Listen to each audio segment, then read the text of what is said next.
Hello everyone and welcome back to the channel. In today's video we are going to be learning how to cut this beautiful stylish bustier top with a keyhole neckline and a slit in front. So if it's something you would love to learn, do well to watch to the end of the video. Like, share and subscribe. So without further ado, let's jump right into the main video.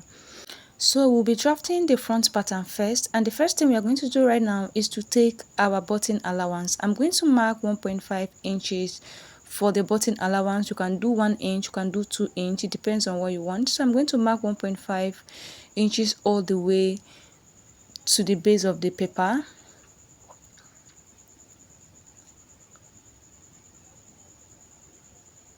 I'll go ahead and connect all these points together with a straight line. So this is our button allowance, and all of our measurements will be taken after the button allowance. All right, the next thing is to take our vertical measurement. So from the top of the paper, here is my shoulder line. I'm going to come down to mark my bust point. For my shoulder to my bust point is 9.5 inches, and I'll go ahead and extend that point across. Then from the shoulder line again, I'm going to come down to mark my under bust line. For my shoulder to my under bust is 12 inches, so I'll go ahead and mark that all the way, and I will rule a line across. Then from the shoulder line again, I'm going to come down to mark my waist line. So I'm going to be using my shoulder, from my shoulder to my waist at the back. You know, from your shoulder to your waist in front is different from your shoulder to your waist at the back.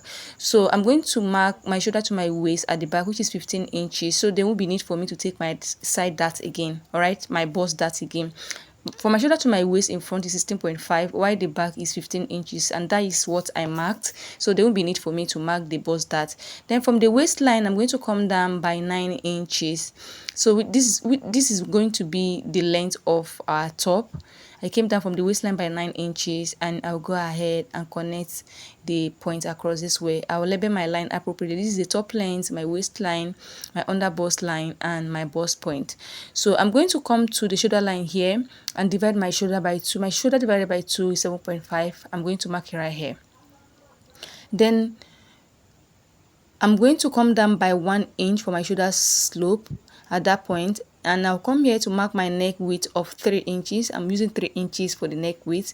Then I'll connect from the shoulder slope all the way into the neck width, like so. The next thing is to mark our chest line, and to get your chest line, you're going to divide your bust by 6, add 1.5 inches to the measurement, and that gives me 7. I'm going to mark the 7 here, and I'll go ahead and extend the point across as well.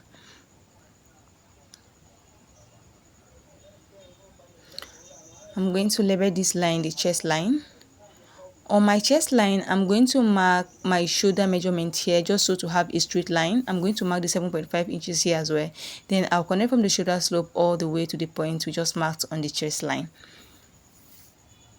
I'm going to come to the chest line, divide my bust by 4. I'm going to mark it right here. And I'll come here, mark the midpoint of this line, divide what you have there into 2 equal halves to get the midpoint. At the midpoint, I'm going to go in by 1/2 inch, and I'm going to connect from here to form my armhole. I'll just use my straight ruler to connect from here to this point, and I'll use my curve rule to just connect into the chest line this way. And we'll have a nice armhole here. The next thing is to take our dart, and to take your dart, you're going to divide your nipple to nipple measurement. That is your bust span by 2. My nipple to nipple measurement is 7 divided by 2 is 3.5. I'm going to mark the 3.5 on the bust point, on the under bust, on the waistline, and all the way to the top length.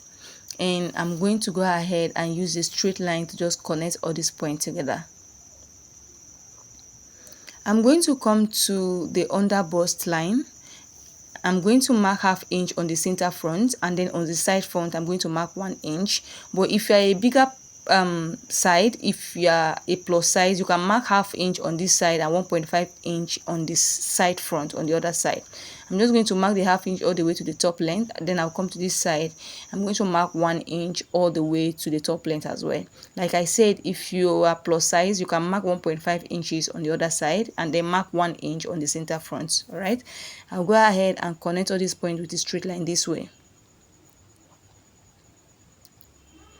Then I'm going to come down from the bust line by 1 inch, and I'll use my curve rule to just connect to the under bust. You just pay attention to how I'm placing the curve row. I just connect to the underbust this way. So the next thing, I'm going to come up from the chest line by 1 inch. It depends on how covered you want your chest to be. You can do 1.5 inch, you can do up to 2 inch, depends on how you want it to be. So I'm just going to come up here by 1 inch. 1 inch is okay. Then at that point, I'm going to mark my nipple to nipple measurement divided by 2 here also, and then I'll connect the points all the way to meet this line here like this. So I'm going to mark half an inch on both sides of this line. We're going to tighten up our overbust here, half an inch, and I'll connect it back into the initial line like so.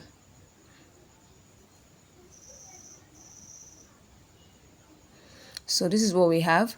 Now we have like a small sweetheart here. So you can either come down by ½ inch or go up by ½ an inch. So I'm going to come down from the chest line by ½ an inch here. And I'm just going to connect it like this. We just have a little sweetheart there. So this is what we have. You either go up or you come down. It depends on how deep you want the sweethearts to be. All right. Then I'm going to use my curve rule to just connect this point into the armhole this way. And I'll just close here. I'll just close this part also. So the next thing is to impute our round body measurements. We've already marked our bust measurement. So this that we have here, I'm going to replace it here so we don't have any shortage. I'll come to the waistline, divide my waist by 4. I'm going to mark it right here. Then the dart intake we have here, I'm going to replace it. I'm going to come to the top length here, divide my hip by 4. I'm going to mark it right here. And then the dart intake here, I'm going to replace it also, and I'll go ahead and connect all the points.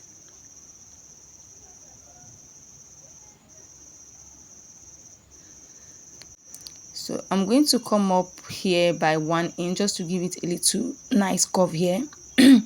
Then I'll just connect it back into the line this way, just so this side is not too sharp, just a little curve here. The next thing is to mark the neck depth. So I'm going to mark a neck depth of 3 inches. It's a turtle neck, it's a high neck, so we are still going to add more to the neck when we are sewing. All right, so I'm doing 3 by 3 for the neck. The next thing now is to create the keyhole. So I'm going to come down from the shoulder line. I'm going to come down by 6 inches. It depends on how open you want your keyhole to be. 6 inches is okay for me. I'm just going to mark the 6 inches here. I came down by 6 inches. Then I'm just going to connect it to wherever I want the keyhole to stop. It can stop here, it can stop here. You can connect it all the way into the armhole. It depends on how wide you want it. So I'm just going to stop somewhere here. So you pay attention to what I'm doing here. You can see I stop immediately after the dart leg. So this is where I want the keyhole to. So the next thing is to create a slit we have in front here. So I'm going to come down from the waistline here by 3.5 inches. This is where I want the slit to start from. Then here I'm going to come in by 1 inch. This is how open I want the slit to be. Then I'll just connect from here to this point. And this is basically it for this for the front pattern. This is where our buttons will be. This is where we're going to put the buttons, and this is basically it for the front pattern. So we are going to cut this from the waist. If you look at the thumbnail, you can see that it has a joining at the waist. So we are going to cut it, and to give it that full look from the waist, we are going to do a little slash and spread method to give it that volume it has from the waist down. Okay, we are going to do a little slash and spread. So I'm just going to rule a line here. By the time we cut it open, you understand what I'm talking about. So let's just do the cutting so that you understand what I'm saying. So I'll just go ahead and cut this out.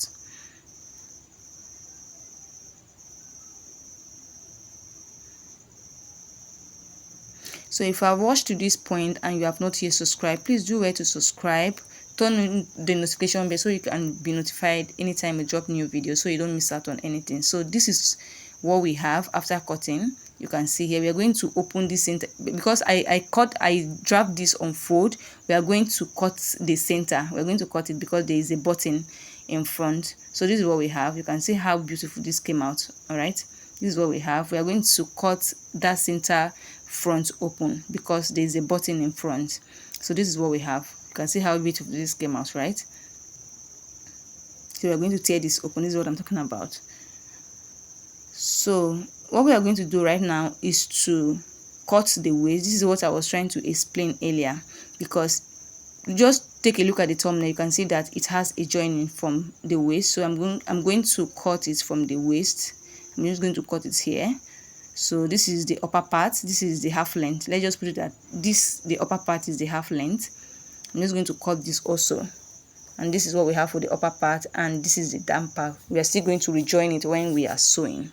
So to give it that volume it has around the waist, we are going to do a little slash and spread so that we can get that volume. So I'm just going to tear this open. This is what I was trying to explain earlier. We're going to tear this open, and when we are cutting on the fabric, we are just going to do a little spread here. It can be 1 inch, can be 1.5, can be half inch, depends on how open you want this area to be. And this is the center front. This is the center front for the up. This is the side front for the down. This is the side front, and this is the side front for the up also. And then this is our yoke. Make sure to label your papers appropriately so that you don't mix them up when you are going to cut on your fabric. All right, so this is what we have for the front. We keep this aside now to work on the back pattern. Now for the back pattern, I've already gone ahead to rule out the necessary lines, the bust point, the waistline, and the top length. I'm going to come to the shoulder line here, divide my shoulder by 2.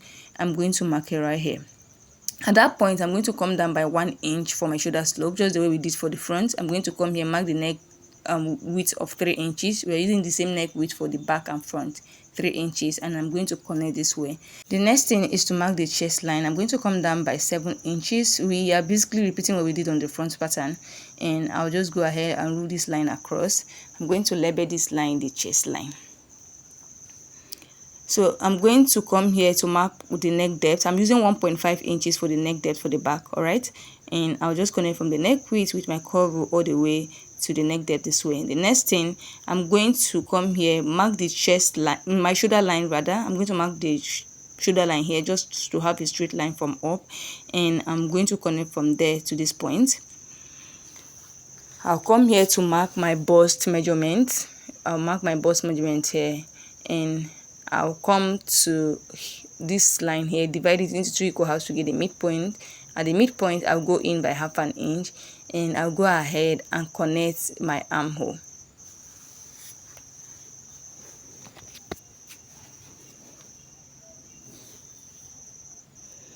The next thing is to mark our dart.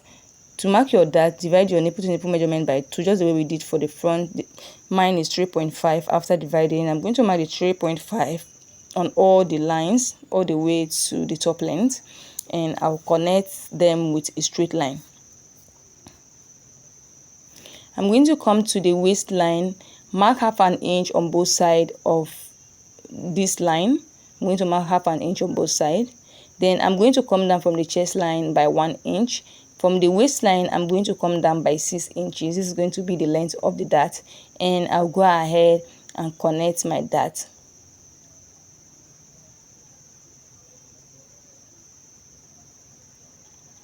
So the next thing is to impute our round body measurement. We've already marked our bust measurement here. I'll come to the waistline, divide my waist by 4. I'll mark it here. The 1 inch for that, I'm going to replace it.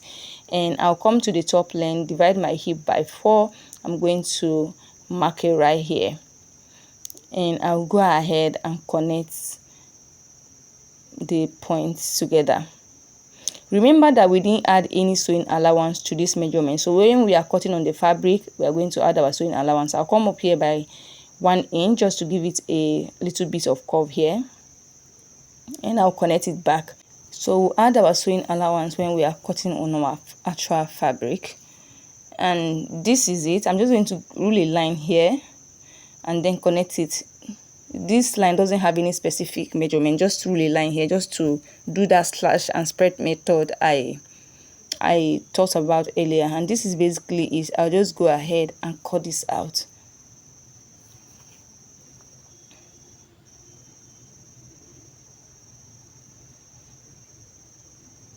So this is what we have for the back. We're going to cut from the waist also, and we'll join it back. We're going to cut from the waist. So I'm going to cut the dart open and close it back. Okay, I don't want that on the back pattern. So this is the center back and this is the side back. I mistakenly wrote side front. This is the side back. Do well to write it well so that you will not mix them up with the front pattern. So the dart we have on the half length here, I'm going to eliminate it from the side. I'm going to mark the 1 inch here on the waistline and eliminate it from the side because I don't want to have any dart on the back pattern. And I'll just cut this out. But if you want to sew down your dart, is fine, but I didn't want to have any dart on the back pattern. That was why I had to eliminate it. So I have my actual waist measurement there. You can see that I've already taped the down part. So this is it for the back pattern. If you want to do slash and spread for the back pattern also, you're just going to cut this part open, the line we have, then you're just going to cut it open and then spread on your fabric when you are cutting. But if you don't want much volume on the down part, you can only do for the front. Like me, I'm going to tape it down because I don't want it to be too big. So this is basically it. We've come to the end of this video. Do well to like, share and subscribe.